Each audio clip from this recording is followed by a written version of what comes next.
Na hřišti v Kunčicích pod Ondřejníkem se hrál druhý ročník velmi netradičního fotbalového turnaje smíšených družstev Bombác Cup 2007. Kromě pořádajícího týmu Alibaby z Kunčic v něm nastoupily ještě 3 celky. Výběr pod názvem Radegast, Mrtvolky a až z krajské metropole Ostravy dorazil Dynamo Ščečí. Někteří se na turnaj připravovali i během cesty do Kunčic.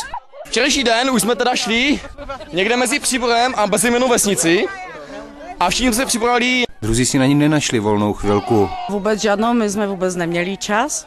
Nejvíce si věřili Ostraváci. Připravovali jsme se velmi dlouho, včera tak do půl čtvrté, každý do rána. A jsme dneska úplně svěží a musíme vyhrát všechno, co se dá. Naopak další klub věrný svému jménu spoléhal na vyšší moc. Poslední pomoc je jako už pohřební služba, no. V prvním zápase se Mrtvolkám v červených dresech proti zelenému Radegastu dařilo. Kočí po přihrávce Piškota zvýšil na 2-0 a šel se občerstvit. S přibývajícím časem ale málo trénovaným fotbalistům ubývala síla a na hřišti se stále častěji objevovaly sličné zdravotnice. Radegast nakonec skóre otočil a v turnaji skončil druhý. Vítězem letošního Bombác Cupu se stalo FC Dynamo Ščečí. U Mrtvolky byly třetí a Alibaby poslední čtvrté.